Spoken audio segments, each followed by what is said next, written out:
Today நம்ம வந்து என்ன பார்க்க போகிறோம் அப்படின்னா இந்த பதிவில் வந்து introduction to mechanical engineering semester 1 mechanical ஸ்டூடெண்ட்ஸ்க்கு இந்த எக்ஸாம் வந்து 31 வந்து இருக்குது. ஸோ அது வந்து 25 ரெகுலேஷனில் இப்போ நடக்கிற முதல் எக்ஸாம். இந்த எக்ஸாமில் பார்த்தீங்கன்னா வந்து மெக்கானிக்கல் இன்ஜினியரிங்னால் என்ன, இந்த சிலபஸ் எப்படி ஃப்ரேம் பண்ணியிருக்காங்கன்னா இன்ட்ரோடக்ஷன் டு மெக்கானிக்கல் இன்ஜினியரிங். ஒரு மெக்கானிக்கல் இன்ஜினியரிங் வந்து படிக்கிற ஸ்டூடெண்ட்டு என்னென்ன சப்ஜெக்ட்ஸ் எல்லாம் இருக்கும் அடுத்து வரக்கூடிய செமஸ்டர்ஸில் அப்படின்றதுக்கான ரொம்ப வெரி பேசிக்கான விஷயங்கள் தான் இதில் இருக்குது. மொத்தம் 5 யூனிட் இருக்குது. ஃபஸ்ட் யூனிட் வந்து இன்ஜினியரிங். இன்ஜினியர்னால் யார், எப்படி வந்து இந்த மெக்கானிக்கல் இன்ஜினியரிங் வந்து டெவலப் ஆச்சு, evaluation, history of mechanical engineering, basic things.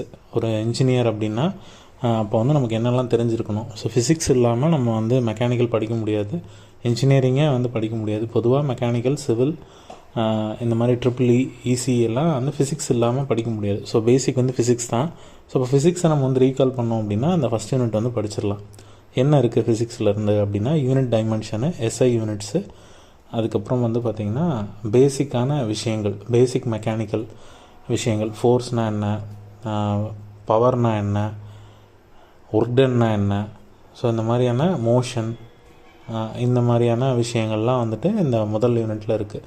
அடுத்தது ஒரு இன்ஜினியர்னால் எப்படி நம்ம இருக்கணும் அப்படின்னா ஒரு எத்திக்ஸ், ப்ரொஃபஷனலிசம் இன் மெக்கானிக்கல் இன்ஜினியரிங். ஒரு மெக்கானிக்கல் இன்ஜினியராக இருந்தால் அவங்களுக்கு என்ன எத்திக்ஸ் இருக்கணும், என்ன ப்ரொஃபஷனலிசம் இருக்கணும் அப்படின்றது தான் நம்ம வந்து இதில் பார்க்க போகிறோம். ஸோ இது முதல் யூனிட். இப்போ நம்ம வந்து இந்த பதிவில் வந்து சொல்ல போகிறோம் அப்படின்னா இந்த சப்ஜெக்ட் வந்து எப்படி ஈஸியாக 50 மார்க்ஸ் எடுத்து பாஸ் பண்ணுறது. ஸோ 5 15 மார்க் வருது, 10 2 மார்க் வருது. ஒரு யூனிட்டுக்கு 2 2 மார்க்கு, ஒரு 15 மார்க்கு. ஸோ அப்போது 5 யூனிட்டுக்கு 10 2 மார்க்கு, 5 15 மார்க் கொஸ்டின் வரப்போகுது. அதில் வந்து பார்த்திங்கன்னா பார்ட் ஏ 10 2 மார்க்கு வந்து கண்டெயின் பண்ணியிருக்கோம். பார்ட் பியில் வந்து பார்த்திங்கன்னா ஒரு கொஸ்டினில் 2 எய்தரா choice. So 11A 11B 12A 12B அப்படி வந்து உங்களுக்கு ஒரு 5 கொஸ்டின் இருக்க போகுது. ஸோ 10 15 மார்க்கு, 10 2 மார்க் இருக்கும். 10 2 மார்க் மேண்டேட்ரி. அந்த 10 15 மார்க்கில் ஒரு 15 மார்க் வந்து நீங்கள் எய்தர் 11A or 11B வந்து நீங்கள் வந்து அட்டன் பண்ணணும். ஸோ இது லாஸ்ட் எக்ஸாமாக இருக்குது. மெக்கானிக்கல் அண்ட் சிவிலுக்கு மட்டும் பார்த்திங்கன்னா 7 எக்ஸாம் இருக்குது. ஸோ 6 எக்ஸாம் எழுதிருப்பீங்க. உங்களுக்கு எக்ஸாம் எழுதுறதை பற்றின புரிதலும் எப்படி எழுதணுன்றதும் உங்களுக்கு தெரியும். ஸோ நம்ம டேரெக்டாக வந்து பதிவுக்குள்ளே போயிடலாம். நமக்கு வந்து மொத்தம் வந்து 5 யூனிட்டு.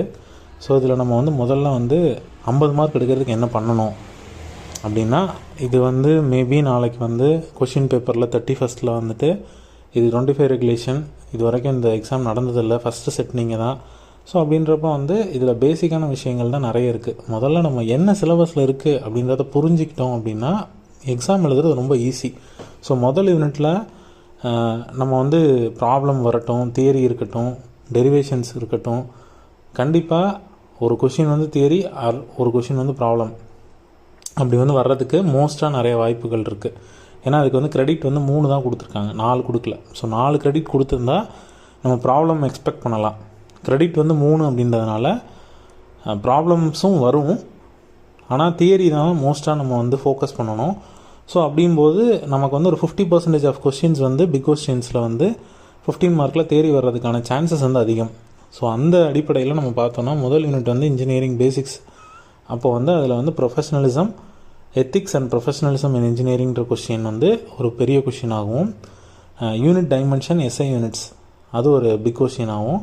பேசிக் மெக்கானிக்கல் இன்ஜினியரிங் அப்படின்றது ஒரு கொஸ்டின் ஆகும். ஃபோர்ஸு, பவரு, அதெல்லாம் வந்துட்டு ஒர்க் டன்னு, இதெல்லாம் ஒரு பிக் கொஸ்டின் ஆகும்.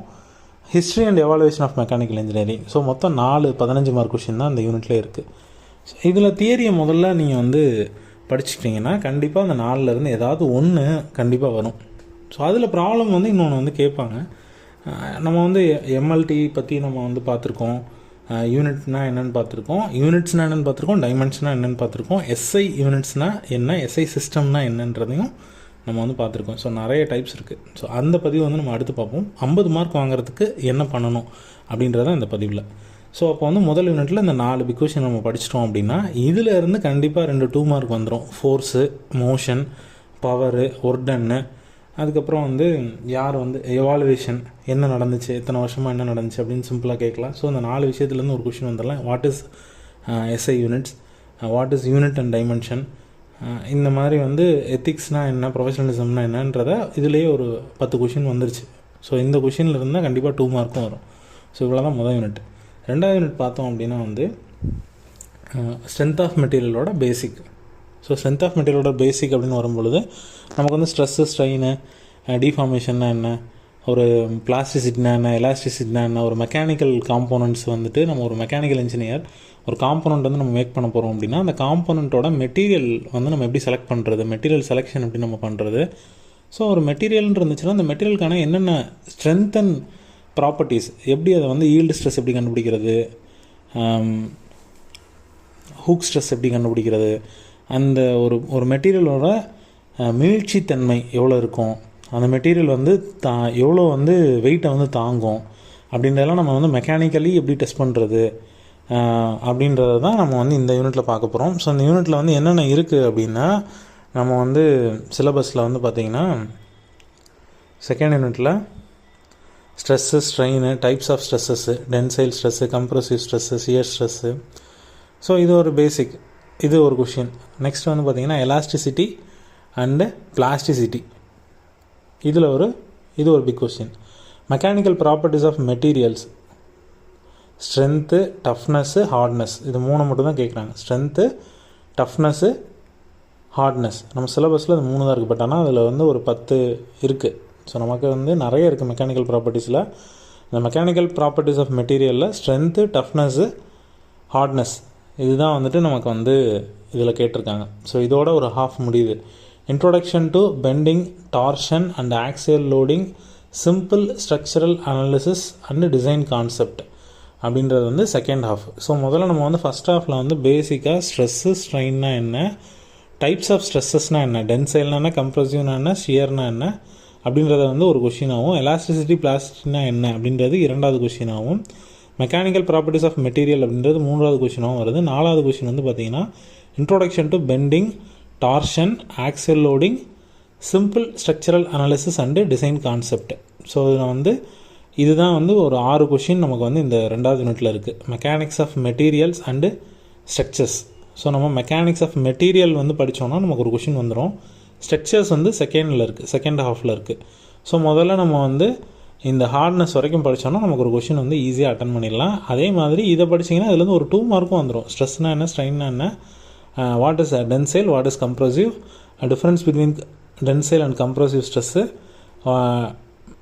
டிஸ்டிங்யூஸ் எலாஸ்டிசிட்டி அண்டு பிளாஸ்டிசிட்டி அப்படின்னு அதுக்கான டிஃப்ரென்ஸ் வந்து கேட்பாங்க. ஸோ நம்ம 2க்கான டெஃபினேஷன் படிச்சிட்டோம்னாலே 16 மார்க்கும் படித்த மாதிரி ஆயிடுச்சு, 2 மார்க்கும் படித்த மாதிரி ஆயிடுச்சு. ஸோ வந்து அடுத்தது மெக்கானிக்கல் ப்ராப்பர்ட்டிஸ் ஆஃப் மெட்டீரியல்னு வரும்பொழுது ஸ்ட்ரென்த்து, டஃப்னஸ்ஸு, ஹார்ட்னஸ் இதெல்லாம் எப்படி நம்ம பண்ண போகிறோம், ராக்வெல்லு ஹார்ட்னஸ்ஸு, பிரின்னல் ஹார்ட்னஸ்ஸு அப்படின்றது அந்த ஹார்ட்னஸ் டெஸ்ட்டு வந்து எடுத்து நம்ம வந்து இதில் ஃபைண்ட் அவுட் பண்ணுவோம். So introduction to bending, torsion, axial loading and simple structural analysis and design கான்செப்ட்ன்றது செகண்ட் ஹாஃப். ஸோ முதல்ல இந்த ஃபஸ்ட் ஹாஃபை வந்து நம்ம படிப்போம். ஓகேவா? ஸோ நெக்ஸ்ட் வந்து பார்த்திங்கன்னா unit 3 energy interactions. What is energy interactions? So இந்த யூனிட்டை பொறுத்தளவுக்கு முதல்ல 2 யூனிட்டும் பார்த்திங்கன்னா வந்துட்டு நமக்கு வந்து ஃபஸ்ட்டில் இருக்க 2 யூனிட்டும் ஒரு பேசிக்கான விஷயம். ஃபஸ்ட் யூனிட் ரொம்ப பேசிக்கு, 2வது யூனிட் வந்து அடுத்தது ஸ்ட்ரென்த் ஆஃப் மெட்டீரியலோட ஒரு இன்ட்ரோடக்ஷன், ஸ்ட்ரென்த் ஆஃப் மெட்டீரியல் என்னெல்லாம் இருக்கும் அப்படின்றது. அடுத்து 3வது யூனிட் வந்து பார்த்திங்கன்னா தெர்மோடைனமிக்ஸ், அதாவது engineering thermodynamics and heat and mass transfer, அப்புறம் தெர்மல் இன்ஜினியரிங் அப்படின்ற அந்த 3 பேப்பரோட இன்ட்ரோடக்ஷன். அது அதில் என்ன இருக்குது அப்படின்னா, என்ன ஒரு சைக்கிள்னால் என்ன, ஒரு இன்புட்னா என்ன, ஒரு சிஸ்டம்னா என்ன, ஃபீட்பேக்னா என்ன, கண்ட்ரோல் சிஸ்டம்னா என்ன, அதுக்கப்புறம் வந்து பார்த்திங்கன்னா எனர்ஜி வந்து எப்படி ட்ரான்ஸ்ஃபர் ஆகும், system energy transfer, conduction, convection and radiation, working principle of heat engines, refrigeration and HVAC system. இவ்வளோ தான் வந்து 3rd யூனிட். இதில் சிஸ்டம் அப்படின்றது வந்து இன்புட் இருந்துச்சுன்னா அதுக்கு ஒரு அவுட்புட் இருக்கும். அப்போ வந்து அதோட பெர்ஃபார்மன்ஸ் எப்படி நம்ம கண்டுபிடிக்கிறது, எனர்ஜி எப்படி ட்ரான்ஸ்ஃபர் ஆகும் ஒரு சிஸ்டம்லேருந்து இன்னொரு சிஸ்டமுக்கு, கண்டக்ஷனாக என்ன, கன்வெக்ஷனாக என்ன, ரேடியேஷனாக என்ன, இது வந்து ஹெச்எம்டியோட பேசிக், ஹீட் அண்ட் மாஸ் ட்ரான்ஸ்ஃபரோட பேசிக்கான ஒன்று. Working principle of heat engines. ஒரு இன்ஜின்னா நமக்கு வந்து கண்டிப்பாக வந்து என்ன இருக்கும் அப்படின்னா 4 ஸ்ட்ரோக் இருக்கும். நமக்கு இங்கே வந்து சிலபஸில் 4 ஸ்ட்ரோக், 2 ஸ்ட்ரோக் இருக்குது, 4 ஸ்ட்ரோக் இருக்குது. நம்ம 4 ஸ்ட்ரோக் தான் வந்து படிக்கிறோம். ஸோ வந்து சிஏ இன்ஜின் வந்து நம்ம பார்க்குறோம். ஸோ இது கம்பஷன் இன்ஜின். ஸோ இதில் வந்து பார்த்திங்கன்னா கம்பஷன் நடக்கும்போது 4 ஸ்ட்ரோக்காக நடக்கும். ஃபஸ்ட் ஸ்ட்ரோக் வந்து பார்த்திங்கன்னா நமக்கு வந்து ஏரை வந்து செக் பண்ணோம், அதுக்கப்புறம் ஏரை கம்ப்ரெஸ் பண்ணோம். நெக்ஸ்ட் வந்து பார்த்திங்கன்னா கம்ப்ரெஸ் ஆனோடனே வந்து இக்னிஷன் நடக்கும். இக்னிஷன் நடக்கும்போது வந்து நமக்கு வந்து அது பவர் ஸ்ட்ரோக்காக கன்வெர்ட் ஆகும். கடைசி ஃபைனலி வந்து நமக்கு வந்து எக்ஸாஸ்ட்டில் ஏர் வந்துட்டு தேவையில்லாத கம்பஷன் நடந்ததுக்கப்புறமா தேவையில்லாத ஏர் வந்துட்டு வெளியில் போகும் எக்ஸாஸ்ட் வழியாக. ஸோ அந்த 4 ஸ்ட்ரோக் வந்து பற்றி நம்ம படிக்கிறதா ஹீட் இன்ஜினில் படிப்போம். நெக்ஸ்ட் வந்து ரெஃப்ரிஜரேஷன் அண்டு ஹெச்விஏசி. ரெஃப்ரிஜரேஷன்னா ஒன்றும் இல்லை, நமக்கு வந்து ஹீட் அண்ட் மாஸ் ட்ரான்ஸ்ஃபரில் நம்ம பார்க்கும் பொழுது எப்படி ஹியூமிடிட்டினா என்ன, நமக்கு வந்து அங்கே வந்து எப்படி வந்து நமக்கு ரெஃப்ரிஜரேஷன் வந்து ஒர்க் ஆகுது. ஸோ நம்ம வந்து ஒரு ரெஃப்ரிஜரேட்டர் எப்படி ஒர்க் ஆகுது, அதில் வந்து காயில்ஸ் வந்து எப்படி இருக்கும், அதில் வந்து நமக்கு எப்படி வந்து கூல் ஆகுது அப்படின்றத தான் நம்ம பார்க்க போகிறோம். நெக்ஸ்ட்டு வந்து ஹெச்விஏசி சிஸ்டம், இது தனியாக ஒரு கொஷின் அது. ஸோ இவ்வளோ தான் இந்த யூனிட்டில் வந்து system, energy transfer, conduction, convection, radiation. So இது ஒரு 3 question. Working principle of heat engine 4வது கொஷின்னு. 5th கொஷின் வந்து ரெஃப்ரிஜரேஷன். 6th கொஷின் வந்து ஹெச்விஏசி சிஸ்டம். ஸோ மொத்தம் இதில் இருக்கவே 6 கொஷின் தான். இப்போ கண்டிப்பாக ரெஃப்ரிஜரேஷன், ஹெச்விஏசி, ஹீட் இன்ஜின் படித்தா ஒரு கொஷின் எழுதிடலாம். ஸோ முதல்ல வந்துட்டு இதை படிக்கலாம். அப்படி இல்லைன்னா தெர்மோடைனமிக்ஸ் லா இருக்குது, பேசிக் லா இருக்குது. அதுக்கு அடுத்தது ஹீட் இன்ஜின் படிச்சுக்கலாம். அதுக்கப்புறம் வந்து பார்த்திங்கன்னா HVAC, refrigeration, conduction, convection, radiation. Conduction அப்படின்னா ஒன்றும் இல்லை,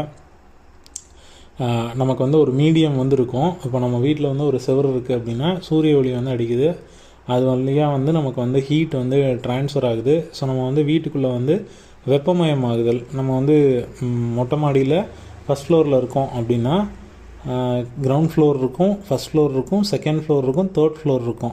இப்போ வெயில் எங்கே அதிகமாக இருக்கும் 12 மணிக்கு அப்படின்னா கிரவுண்ட் ஃப்ளோரில் கம்மியாக இருக்கும், ஃபஸ்ட் ஃப்ளோரில் அதை விட கொஞ்சம் அதிகமாக இருக்கும், செகண்ட் ஃப்ளோரில் அதை விட கொஞ்சம் அதிகமாக இருக்கும், தேர்ட் ஃப்ளோரில் அதை விட அதிகமாக இருக்கும், மொட்டை மாடியில் ரொம்பவே அதிகமாக இருக்கும். ஸோ இப்போ எத்தனை லேயர் இருக்குது மொத்தம் வந்து ground floor, first floor, second floor, third floor, மொட்டை மாடி. ஸோ வந்து 5 லேயர் இருக்குது. இதில் மொட்டை மாடியில் வந்து வெயில் அதிகமாக இருக்கும். அதுக்கடுத்து அதுக்கு நடுவில் ஒரு பிரிக் செவர் வந்து நம்ம வச்சுருக்கோம், செங்கல் செவர் வச்சு கான்க்ரீட் போட்டிருக்கோம். ஸோ அந்த கான்க்ரீட் வாலை தாண்டி நமக்கு உள்ளே வரும்பொழுது அதோட டெம்பரேச்சர் வந்து கம்மியாக தான் நமக்கு இருக்கும், அதோட எஃபெக்ட் வந்து கம்மியாக இருக்கும். ஸோ இந்த மாதிரி வந்துட்டு நமக்கு வந்து பிரிக்ஸு, அதாவது ஒரு க்ளோஸ்டு மீடியம்குள்ளே வந்து டெம்பரேச்சர் ட்ரான்ஸ்ஃபர் ஆச்சு அப்படின்னா அங்கே வந்து நடுவில் வந்து பிரிக்ஸோ இல்லை வந்துட்டு நமக்கு என்ன மீடியம் இருக்கோ அதை பொறுத்து அதை கண்டக்ஷன் அந்த மாதிரி இருந்தால் அது கண்டக்ஷன். இப்போ வந்து first floor, ground floor, second floor, third ஃப்ளோரில் வந்துட்டு நடக்கிற டெம்பரேச்சர் ட்ரான்ஸ்ஃபர், ஹீட் ட்ரான்ஸ்ஃபருக்கு பேர் கண்டக்ஷன். நமக்கு வந்து வெளியில் ஓப்பன் ஏரில் வந்துட்டு டேரெக்டாக வந்து நடக்கிறதுக்கு பேர், அதாவது ஓப்பன் ஏரில் இருந்து நமக்கு வந்து ஃபஸ்ட்டு அந்த பிரிக்கில் வந்து படுத்து பார்த்திங்களா, அது வந்து கன்வெக்ஷனு. ரேடியேஷன்றது வந்து பார்த்திங்கன்னா நமக்கு வந்து இப்போது சூரியன்லேருந்து நமக்கு டைரெக்டாக வந்துட்டு விட்டமின் டி கிடைக்குதுன்னு சொல்கிறோம், அது ரேடியேஷன். ஸோ இந்த கண்டக்ஷன், கன்வெக்ஷன், ரேடியேஷன் அப்படின்றது தான் இந்த 3த்துக்குமான வித்தியாசம். மீடியமே இங்கே இருக்காது, பட் ஆனால் ட்ராவல் ஆகிருக்கும். ஸோ அதுதான் ரேடியேஷனு. மீடியமும் இருக்கும், ப்ளஸ் வந்து அங்கே ஒரு சாலிட் இருக்கும். சாலிட் இல்லாமல் வந்துட்டு ஓப்பன் ஏரில் நமக்கு வந்து டெம்பரேச்சர் ட்ரான்ஸ்ஃபர் ஆகிடுச்சுன்னா அது convection. Solid to solid transfer ஆச்சுன்னா கண்டக்ஷன். ஸோ இதுதான் வந்து பேசிக்காக conduction, convection, radiation. Working principle of heat engine நம்ம வந்து சொல்லியாச்சு, ரெஃப்ரிஜரேஷன் அண்ட் ஹெச்விஏசி. ஸோ இவ்வளோ தான் 3rd யூனிட்டு. அடுத்து பார்த்திங்க அப்படின்னா 4th யூனிட் வந்து பார்த்திங்கன்னா மிஷின் எலமெண்ட்ஸு. ஸோ வந்து மிஷின் எலமெண்ட்ஸ் அப்படின்னு வரும்பொழுது இது வந்து டிசைன் ஆஃப் மிஷின் எலமெண்ட்டோட பேசிக்கு. ஸோ இதில் என்ன இருக்குது அப்படின்னு பார்த்தீங்கன்னா gears, bearing, shaft, fasteners, coupling, selection of machine components, quality control and safety in mechanical engineering. So இதில் நம்ம பார்க்கும்பொழுது கடைசியாக நமக்கு இருக்கிறது வந்து பார்த்திங்கன்னா selection of machine components, quality control and safety in mechanical engineering. So இந்த 2 டாப்பிக்லேருந்து நமக்கு ஒரு கொஷின் கண்டிப்பாக வரும். கியர்ஸ் அப்படின்னு வரும்பொழுது இந்த கியர் இல்லாமல் எந்த டிரான்ஸ்மிஷனும் நடக்காது, பவர் வந்து டிரான்ஸ்மிட் ஆகாது. இது ரொம்ப ரொம்ப ஒரு முக்கியமான காம்போனண்ட்டு கியர் அப்படின்றது. அந்த கியரில் நிறைய டைப்ஸ் இருக்குது. ஸோ நமக்கு வந்துட்டு கியர் எதுக்கு யூஸ் பண்ணுறோம் அப்படின்னா பவரை டிரான்ஸ்மிட் பண்ணுறதுக்கு இதில் பவல் கியர் ரொம்பவே முக்கியம். 90 டிகிரியில் பவர் டிரான்ஸ்மிட் பண்ணோம். அடுத்து spur gear, helical gear. So இது வந்து பேசிக்கான கியர்ஸ். அடுத்து பார்த்திங்கன்னா வந்து பியரிங் அப்படின்றது எதுக்கு யூஸ் பண்ணுறோம்னா லூப்ரிகன்ஸ் வந்துட்டு நம்ம வந்து யூஸ் பண்ணும் பொழுது இந்த பியரிங் அப்படின்றது ரொட்டேஷ்னல் மூமெண்ட் வந்து நடக்கும் பொழுது அந்த ரொட்டேஷ்னல் மூமெண்ட்டுக்கு வந்துட்டு கரெக்டான ஒரு ஃப்ரிக்ஷன் வந்துட்டு இருக்கும் சுற்றிட்டு இருக்கும்போது அப்போ அந்த ஃப்ரிக்ஷனை வந்துட்டு நம்ம அவாய்ட் பண்ணுறதுக்கு லூப்ரிகன்ஸ் யூஸ் பண்ணுவோம். ஸோ அந்த லூப்ரிகன்ஸை வந்துட்டு இந்த பியரிங்குள்ளே நம்ம யூஸ் பண்ணும்பொழுது பியரிங்கில் நிறைய டைப்ஸ் இருக்குது. அதில் வந்து ரொட்டேஷனல் மூவ்மெண்ட்டுக்காக நம்ம அந்த பியரிங் அந்த ரொட்டேஷனல் மூவ்மெண்ட் வந்துட்டு ஒரு ஸ்மூத்தாக நடக்கிறதுக்கு நம்ம வந்து பியரிங்ஸை நம்ம வந்து யூஸ் பண்ணுறோம். நெக்ஸ்ட்டு ஷாஃப்ட்டுன்றது என்ன அப்படின்னா பவரை வந்து டிரான்ஸ்மிட் பண்ணுறதுக்கு யூஸ் பண்ணுற ஒரு எலமெண்ட்டு. இந்த கியர்லேருந்து நமக்கு கிடைக்கக்கூடிய பவரை ஷாஃப்ட் மூலியமாக நம்ம வந்து ஒரு இடத்துல இன்னொரு இடத்துக்கு மூவ் பண்ணிக்குவோம். ஃபேசனஸ் அப்படின்றது வந்து நட்டு, போல்ட்டு, ஸ்க்ரூவு, ஒரு கப்ளிங், அதெல்லாம் வந்து என்ன சொல்கிறோம், ஃபேசனஸை வந்துட்டு நம்ம வந்து போல்ட் நட் இல்லை ஸ்க்ரூ, அதெல்லாம் ஃபேஸ்னஸ்ன்னு சொல்கிறோம். நெக்ஸ்ட் வந்து பார்த்திங்கன்னா கப்ளிங்ஸ் அப்படின்னா வந்துட்டு இப்போ இந்த ஷாஃப்ட்லேருந்து கியர்ஸ்லேருந்து நமக்கு ஒரு ஷாஃப்ட் வந்துட்டு இருக்குது. ஷாஃப்ட்லேருந்து நம்ம என்ன பண்ணுறோம், ஒரு பின்னாடி வந்து ஒரு பினியன் கியரு, இல்லை வந்துட்டு ஒரு வார்ம் வீல் கியர் இருக்குது, இல்லை வந்து ஒரு பிளானட்டரி கியர் இருக்குது. அதில் வந்து நம்ம வந்து யூனிவர்சல் கப்ளிங் யூஸ் பண்ணி பவரை வந்து டிரான்ஸ்மிட் பண்ணுவோம். ஸோ அதுதான் கப்ளிங். அதில் வந்து கப்ளிங்கில் நிறைய டைப்ஸ் இருக்குது. ஸோ அது வந்து ஒரு ஷாஃப்டையும் இன்னொரு ஷாஃப்டையும் கனெக்ட் பண்ணுறது, அதை வந்து நம்ம ஜாயின்ஸை வந்து கனெக்ட் பண்ணுறதுக்காக யூஸ் பண்ணிக்கிறோம். மெக்கானிக்கலி நம்ம வந்து கனெக்ட் பண்ணிக்கிறதுக்கு யூஸ் பண்ணிக்கிறோம். ப்ளஸ் இதில் வந்து ஃபிக்ஸ்டாக இருக்காது, இது மூவபிளாக இருக்கும் இந்த கப்ளிங்ஸு. இதில் நிறைய டைப் இருக்குது. மஃப் கப்ளிங் இருக்குது, ஃப்ளான்ஸ் கப்ளிங் இருக்குது, யூனிவர்சல் கப்ளிங் இருக்குது. ஸோ இந்த மாதிரி நிறைய நக்கல் ஜாயிண்ட் இருக்குது. ஸோ இந்த மாதிரி கப்ளிங்ஸில் நிறைய டைப்ஸ் இருக்குது. இந்த கப்ளிங்ஸை இதுக்கு தான் யூஸ் பண்ணுறோம். ஸோ நம்ம வந்து எப்பயுமே ஒரே ராட்லேயே நம்மளால் எல்லாத்தையுமே பண்ண முடியாது. ஸோ வந்து நம்ம அதுக்கு தகுந்த மாதிரி இப்போ ஸ்டியரிங்லேருந்து நம்ம கனெக்ட் பண்ணுறோம் ராக்கர் ரெண்டுக்கு அப்படின்னா, ஒரு காரில் வந்துட்டு ராக்கர் ஆம் கனெக்ட் பண்ணுறோம் அப்படின்னா அப்பர் ஆம் லோயர் ஆம்னு இருக்கும். அதில் வந்து டைராய்டுன்னு இருக்கும். இதில் வந்து நம்ம ஸ்டியரிங் நம்ம ரொட்டேட் பண்ணோம் அப்படின்னா வீல் மூவ் ஆகணும். அப்போ வந்து அதில் ஸ்டியரிங் ராட் அப்படின்னு சொல்லுவோம், அதில் ஒரு கப்ளிங் இருக்கும். ஸோ இந்த மாதிரி இந்த எனர்ஜியை வந்து டிரான்ஸ்மிட் பண்ணுறதுக்கு நம்ம வந்து இந்த காம்போனன்ட்ஸ் வந்து யூஸ் பண்ணுறோம். So selection of machine components, எந்த இடத்துக்கு என்ன மிஷின் காம்போனன்ட் நமக்கு தேவை அப்படின்றத நம்ம தான் டிசைட் பண்ணி ஆகணும். ஒரு எண்டு இருக்குது அப்படின்னா அந்த இடத்துல வந்து நம்ம வந்து ஒரு பால் வேணும் அப்படின்னா, ரொட்டேஷனல் மூவ்மெண்ட் அந்த இடத்துல இருக்குன்னா நம்ம ஒரு பால் ஜாயின் அந்த இடத்துல யூஸ் பண்ணுவோம். அதே வந்துட்டு நமக்கு வந்து ஒரு சஸ்பென்ஷன் வேணும், இல்லை ஷாக் அப்சர்வர் வேணும் அப்படின்னா நம்ம என்ன பண்ணுவோம், அந்த இடத்துல ஒரு ஸ்பியரு, ஒரு டேம்பரு, இல்லைனா வந்து ஒரு ஸ்ப்ரிங்கை வந்து நம்ம அந்த இடத்துல யூஸ் பண்ணுவோம். ஸோ ஒரு காருன்னு இருந்துச்சுன்னா அங்கே சஸ்பென்ஷன் இருக்கும், வீல் இருக்கும், ஸ்டியரிங் இருக்கும். பவர் டிரான்ஸ்மிட் பண்ணுறதுக்கு வந்துட்டு ஒரு ஷாஃப்ட் இருக்கும், யூனிவர்சல் கப்ளிங் இருக்கும், டைராய்டன் இருக்கும், பால் ஜாயின்ஸ் இருக்கும். ஸோ இது வழியாக தான் நம்ம என்ன பண்ணுவோம், கியர்ஸை வந்துட்டு ஃபஸ்ட் நம்ம கியர் ஷிஃப்ட் பண்ணுவோம். அதுக்கப்புறம் நமக்கு எனர்ஜி வந்து பவர் வந்து டிரான்ஸ்மிட் ஆகும். ஸோ அந்த பவர் வந்து ஷாஃப்ட் வழியாக டிரான்ஸ்மிட் ஆகி பின்னாடி வந்து டிஃபரன்ஷியலுக்கு வரும். டிஃபரன்ஷியல் யூனிட்டுக்கு வந்ததுக்கப்புறமா அது வந்து ரெண்டு வீலுக்கும் ஈவனாக வந்துட்டு பவரை வந்து டிரான்ஸ்மிட் பண்ணும்.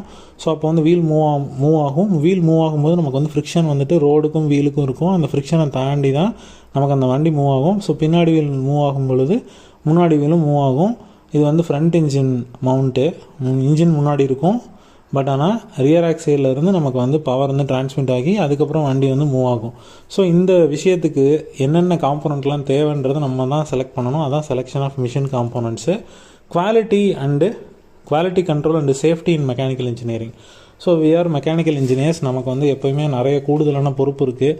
நம்மளை நம்பி தான் நிறைய பேர் வந்து ட்ராவல் பண்ணுறாங்க. பஸ்ஸாக இருக்கட்டும், காராக இருக்கட்டும், பப்ளிக் டிரான்ஸ்போர்ட்டாக இருக்கட்டும், ப்ரைவேட் டிரான்ஸ்போர்ட்டாக இருக்கட்டும், ஒரு கூட்ஸ் வண்டியாக இருக்கட்டும், லக்கேஜ் கொண்டு போகிற வேனாக இருக்கட்டும், ஆம்புலன்ஸாக இருக்கட்டும், இதெல்லாம் திடீர்னு வந்துட்டு அதோட வேலையை செய்யாமல் போயிடுச்சு அப்படின்னா அதனால் வரக்கூடிய விளைவுகள் வந்து ரொம்பவே அதிகம். ஸோ அதனால் குவாலிட்டின்றது ரொம்ப ரொம்ப முக்கியம். பெஞ்ச்மார்க் ரொம்ப முக்கியம். ஸோ குவாலிட்டி அப்படின்றதுல வந்துட்டு நமக்கு வந்து ஐஎஸ்ஓ இருக்குது, ஐஎஸ்ஓ 9000 இருக்குது, 14000 இருக்குது. ஸ்டாண்டர்ட்ஸ் அப்படின்றது நிறைய இருக்குது. பெஞ்ச்மார்க்ன்றது நிறைய விஷயங்கள் நம்ம வந்து ஃபாலோ பண்ணி ஆகணும். டிக்யூஎம் அப்படின்றது டோட்டல் குவாலிட்டி மேனேஜ்மெண்ட்டு. ஸோ அதில் வந்து டோட்டலாக நமக்கு வந்து நம்ம பண்ணுற விஷயத்தில் வந்துட்டு கரெக்டான ஒரு கம்பெனி இருந்துச்சுன்னா அந்த கம்பெனியில் QCன்ற ஒரு டிபார்ட்மெண்ட் இல்லை அப்படின்னா நல்ல காம்போனண்ட்டே வெளில வராது. இன்னும் சிம்பிளாக நம்ம சொல்லணும் அப்படின்னா, நம்ம ஒரு பெஞ்ச் மார்க் வச்சு பேசணும் அப்படின்னா வந்துட்டு இப்போ ஒரு பெரிய நிறுவனம் இருக்குது அப்படின்னா அந்த நிறுவனத்தில் இந்த விஷயங்கள் கரெக்டாக தான் இருக்கும். இப்போ ஃபார் எக்ஸாம்பிள் நம்ம வந்து ஒரு துணி கடைக்கு போகிறோம் அப்படின்னா ரேமண்ட்ஸ் கிளாத் இருந்துச்சுன்னா அது வந்து நமக்கு வந்து குவாலிட்டியாக இருக்கும் அப்படின்றத வந்து சின்ஸ் அது வந்து ஒரு பல வருஷமாக இருக்குது. தன்னைத்தானே வந்து அவங்க அடிக்கடி ப்ரூவ் பண்ணிட்டே இருக்காங்க, நாங்கள் வந்து பெஸ்ட்டு அப்படின்ட்டு.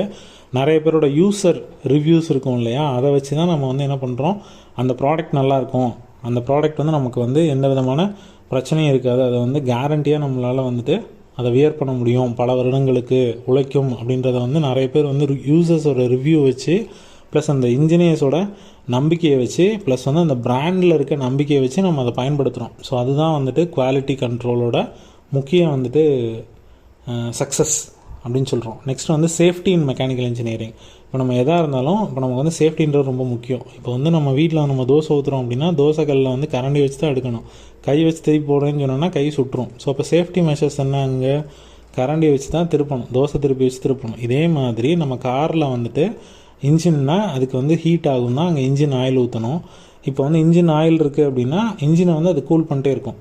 அதே மாதிரி வீல் ரொட்டேட் ஆகுதுன்னா அங்கே பியரிங் இருக்கும். அந்த பியரிங் வந்து ரொட்டேட் ஆகும்போது நிறைய ஹீட் எனர்ஜி வந்துட்டு நமக்கு வந்து வெளியில் வரும்.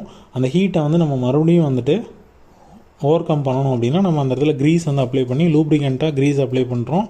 ஸோ அது வந்து நமக்கு கண்டினியூஸான ரொட்டேஷன்ஸ்க்கு அது வந்து ரொம்பவே பயனுள்ளதாக இருக்கும். நெக்ஸ்ட்டு வந்து ரேடியேட்டர்ஸ், ஃபேன்ஸுன்னு இருக்கும். ஸோ அங்கே வந்து நம்ம வந்து அது டோட்டல் இன்ஜின் யூனிட்டே வந்து அது என்ன பண்ணோம் அப்படின்னா கூல் பண்ணிட்டே இருக்கும் இந்த கூலண்ட் வந்து. ஸோ இந்த மாதிரி வந்து விஷயங்கள்லாம் நம்ம பண்ணால் தான் அந்த கார் வந்து ரொம்பவே சேஃபாக வந்துட்டு நமக்கு வந்து ட்ராவல் பண்ண முடியும். ஸோ இந்த மாதிரி நிறைய ஆஸ்பெக்ட்ஸ் இருக்குது இந்த சேஃப்டி இன் மெக்கானிக்கல் இன்ஜினியரிங்கில். ஸோ இதெல்லாம் நம்ம படித்தோம் அப்படின்னா இந்த 4th யூனிட் வந்து ஈஸியாக வந்துட்டு நம்மளால் அட்டன் பண்ண முடியும். 5th யூனிட் வந்து பார்த்திங்கன்னா manufacturing process, casting, forming, machining and joining process, CNC and additive manufacturing, overview of smart manufacturing. So இந்த யூனிட் ரொம்பவே ஈஸி. ஸோ இதில் CNC and additive manufacturing, overview of smart manufacturing இதை படித்தா ஒரு கொஷின் கண்டிப்பாக வந்துடும். இதில் வந்து casting, forming, machining and joining process. ஜாயினிங்கிறது வெல்டிங்கில் பண்ணலாம். ஸோ வந்து வெல்டிங்கை வந்துட்டு நம்ம வந்து சிமிலர் மெட்டல்ஸ் வந்து பண்ண முடியும், அது ஜாயினிங் ப்ராசஸ்ஸு. மிஷினிங் அப்படின்றது வந்து மெட்டலை ரிமூவ் பண்ணி அதுக்கப்புறமா நமக்கு என்ன ப்ராடக்ட் வேணுமோ அந்த ப்ராடக்டை நம்ம வந்து எண்டு ப்ராடக்டை நம்மளால் வந்துட்டு நமக்கு கொண்டு வர முடியும், க்ரியேட் பண்ணிக்க முடியும். ஸோ மெட்டலை ரிமூவ் பண்ணி அதுக்கப்புறம் நமக்கு ஒரு ப்ராடக்ட் கிடைக்குது அப்படின்னா அது வந்து மிஷினிங்கு. ஃபார்மிங் அப்படின்றது வந்து ஃபோர்ஜிங்கு. ஸோ கேஸ்டிங் அப்படின்றது வந்து என்ன அப்படின்னா ஃபோர்ஜிங்னா நம்ம ஹீட் பண்ணி ஸ்மித்தியில் வந்து பார்த்திங்கன்னா நம்ம வேகமாக வந்துட்டு அந்த மெட்டலை வந்து நிறைய ஒரு உருகு நிலைக்கு மேலே இருக்கிற டெம்பரேச்சரில் வந்துட்டு நம்ம கொண்டு போனதுக்கப்புறமா நம்ம வந்து ஃபார் எக்ஸாம்பிள் இப்போ வந்து ஒரு லியோ படத்தில் வந்து கத்தி செய்வார்ல விஜய், அந்த மாதிரி வந்து பண்ணுறதுக்கு பேர் ஃபார்மிங். கேஸ்டிங்கில் வந்து பார்த்திங்கன்னா இந்த ஒரு டிஎம்டி முறுக்கு கம்பிக்கு இல்லை அக்னி முறுக்கு கம்பிக்கு வந்து பார்த்திங்கன்னா ஒரு விளம்பரம் வரும்.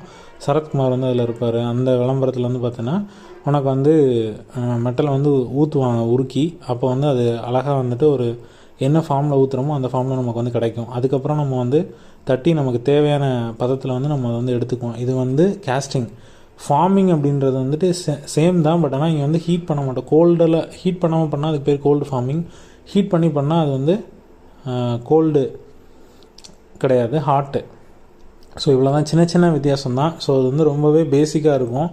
அதுக்கப்புறம் செகண்டு பின்னாடி பார்த்தீங்கன்னா CNC and additive manufacturing, overview of smart manufacturing. So இதில் வந்து பார்த்திங்கன்னா அடிட்டிவ் மேனுஃபேக்சரிங் அப்படின்றது வந்து பார்த்திங்கன்னா நம்ம லேபில் இப்போ வந்து பார்த்துருப்போம். ஃபஸ்ட்டு இப்போ வந்து நமக்கு ஒரு லேப் நடந்துச்சு இல்லையா, மேக்கர் ஸ்பேஸ்னு ஒரு லேபு.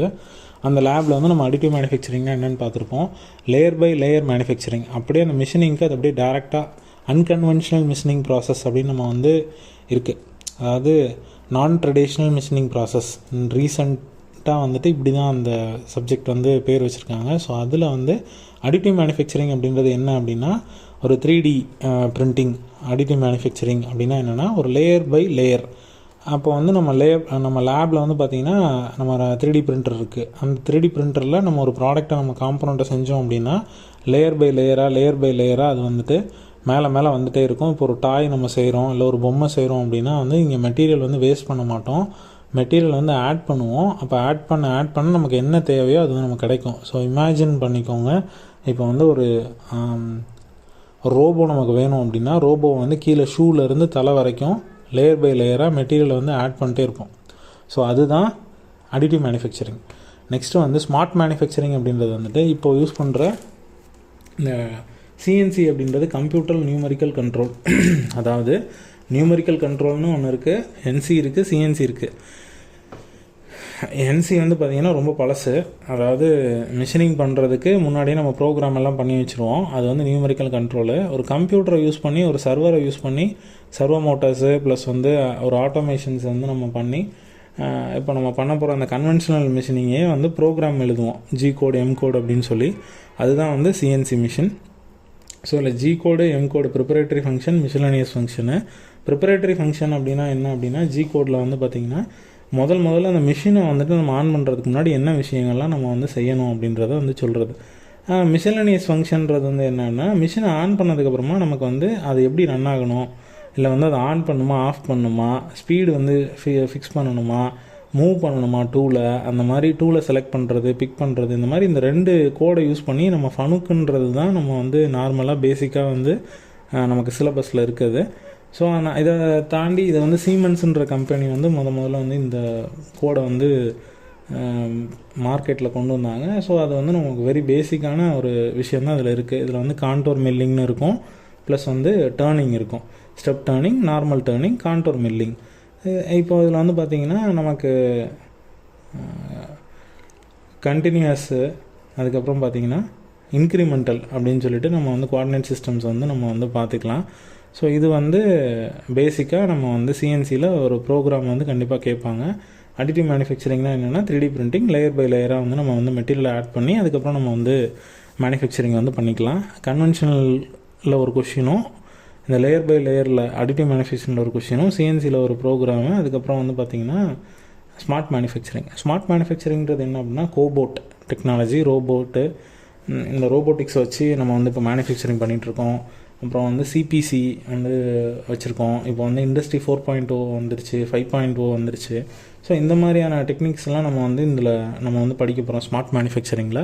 இந்த ஸ்மார்ட் மேனுஃபேக்சரிங்கில் வந்துட்டு மிஷின் வந்துட்டு மோஸ்ட்டாக எல்லா வேலையும் பண்ணும், மேன் பவர் வந்து கம்மி பண்ணி அந்த மிஷினை வந்து நம்ம எப்படி குவாலிட்டியாக வந்துட்டு ஈஸியாக நம்மளால் வந்து நிறைய வேலைகளை பண்ண முடியுது அப்படின்றத வந்து பார்க்குறது அந்த ஸ்மார்ட் மேனுஃபேக்சரிங்.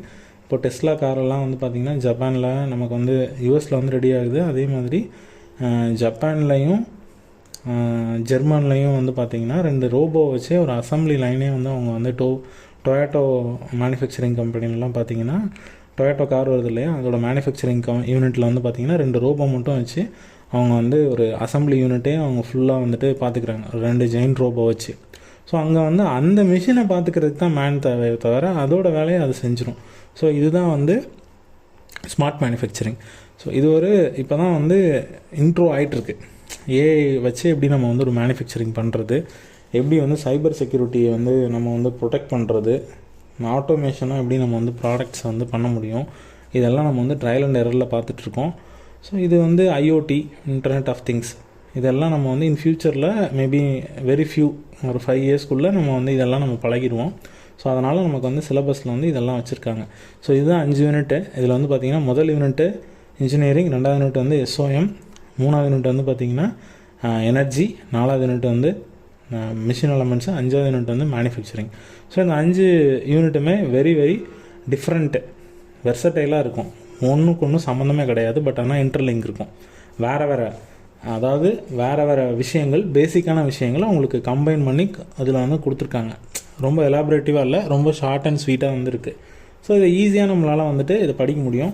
ஸோ ஒரு யூனிட்லையும் என்ன இருக்குது அப்படின்றத நான் வந்து உங்களுக்கு சொல்லியிருக்கேன். ஸோ வந்து முதல்ல நம்ம எதை படிக்கணும், எதை வந்துட்டு ஈஸியாக நம்மளால் வந்து படிக்க முடியும் அப்படின்றத வந்துட்டு நான் சொல்லியிருக்கேன். இந்த 5th யூனிட் வந்து தியரி, அதுக்கடுத்து பார்த்திங்கன்னா 4th யூனிட்லையும் தியரி, 3rd யூனிட்டில் சைக்கிள்ஸ் இருக்குது, கார்னர் சைக்கிள். ஸோ அதில் வந்து ப்ராப்ளமும் டெரிவேஷன் வந்து வர்றதுக்கு வாய்ப்புகள் அதிகம். அதே மாதிரி முதல் யூனிட்லேயும் வந்து ப்ராப்ளம் வந்து வர்றதுக்கு வாய்ப்பு அதிகம். 2வது யூனிட்டில் வந்துட்டு நமக்கு வந்து ஆக்சியல் லோடிங் அதெல்லாம் இருக்குது இல்லையா, அதாவது செகண்ட் ஹாஃப்னு சொன்னேன் இல்லையா, அது வந்துட்டு ப்ராப்ளம் வரும். ஸோ அப்போ வந்து 50% கொஷின் வந்து தியரி வர்றதுக்கு வாய்ப்பு இருக்குது. ஸோ முதல்ல வந்துட்டு 5th unit, 4th unit, 1st unit, அதுக்கப்புறம் 2nd யூனிட் படித்தாச்சு அப்படின்னா நம்ம வந்து ஃபஸ்ட்டு வந்து இதை கவர் பண்ணணும். இதில் ஒரு ஹாஃபையும் முதல்ல நம்ம படிக்கணும். ஸோ அப்போ வந்து ஃபஸ்ட்டு ஹாஃபு நமக்கு எங்கே முடியுது அப்படின்றது வந்து அந்த யூனிட் சிலபஸ் வந்து 2ஆக பிரிங்க, இருக்கிறத ஈக்குவலாக பிரிங்க. அதில் ஃபஸ்ட் ஹாஃப் செகண்ட் ஹாஃபாக பிரிச்சுக்கோங்க. அதில் வந்து ஃபஸ்ட் யூனிட்டில் ஒரு ஹாஃபு, செகண்ட் யூனிட்டில் ஒரு ஹாஃப், இப்படி வந்து 5 யூனிட்லேயும் ஒரு ஹாஃப் படித்தா 2.5 யூனிட் முதல்ல படிச்சிடலாம். அதுக்கப்புறமா உனக்கு பிடிச்ச ஏதாவது ஒரு இன்னொரு 3 யூனிட்டோட ஹாஃப் வந்து படிச்சுக்கோங்க. ஸோ என்னோடய சஜஷன் வந்து 5th unit, 4th unit, 1st unit 3யும் கம்ப்ளீட்டாக படிச்சிருங்க. செகண்டில் பாதி, 3ர்டில் பாதி, இதை படித்து நம்ம வந்து ஈஸியாக வந்து 50 மார்க்ஸ் எடுத்து பாஸ் பண்ணிடலாம். ஸோ வந்து இந்த வீடியோ வந்து நல்லா ஃபுல்லாக, இந்த ஆடியோ வந்து ஃபுல்லாக கேட்டு அதுக்கப்புறமா வந்து இந்த 31st வர எக்ஸாம் வந்து ஈஸியாக பாஸ் பண்ணுங்கள். தேங்க்யூ.